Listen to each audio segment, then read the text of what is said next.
سلام، وقت بخیر دوستان، انشالله که صحتمند باشین. دوستان امروز در مورد هایدروفیشیال ماسکا و شوینده هایی که به خاطر هایدروفیشیال نیاز هست را براتون معرفی میکنم. اولین چیزی که به خاطر هایدروفیشیال نیاز هست استفاده از شوینده های مخصوص می باشه که هر جلد شوینده مخصوص خود را داره و هر جلد باید نظر به تشخیص جلدی که ما میتیم باید شوینده مخصوص خود استفاده شود.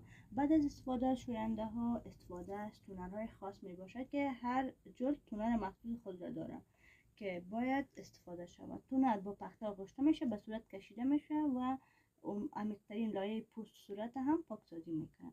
بعد از استفاده از تونرها استفاده از اسکراب ها می باشه که ما از اسکراب استفاده میکنیم. اسکراب یعنی لایه بردارهای خاص می باشه که اینم به صورت ها با نظر به مشکل جلدی فرق میکنه. بعد از استفاده از اسکراب ها ما استفاده از ماشین بخار می داشته باشیم. ماشین بخار به دلیلی که منافذ صورت باز میکنیم توسطش و بتونیم که موادهای بعدی را راحت‌تر به صورت نفوذ بدیم. بعد از اینکه صورت با بخار دادیم استفاده از سکشن می باشه. سکشن به خاطر ایسته که ما منافذ همچنان روشای سیاه سرسفید صورت باید بگیریم توسطش و صورت سکشن میکنیم. بعد از استفاده از سکشن ما از ماسکای گجی استفاده میکنیم که ماسک گجی به خاطر صورت‌های خشک هست و همچنان اینم به خاطر صورت‌های لکه‌دار و این ماسک گجی که در پایین میبینید به خاطر جلدهای چرب میباشن. و بعد از اینکه از ماسکای گجی استفاده کردیم ماسکای ورقه‌ای میباشه که نظر به جلد شخص فرق میکنه. این بلک ماسک به خاطر جلدهای چرب و این ماسک آلوویرا به خاطر جلدهای نرمال میباشه.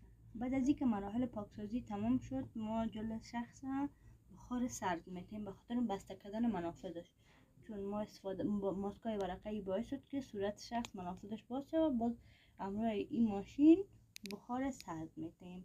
بعد از انجام بخار سرد صورت شخص مساج میتیم. مساج توسط گلیسرین یا هم بعضی مواد خاص صورت میگیره یا همراه گلاب.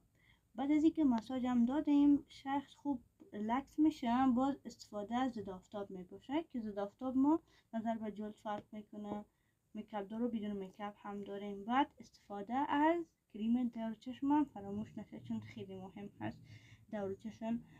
این بود از مراحل پاکسازی که براتون توضیح دادم.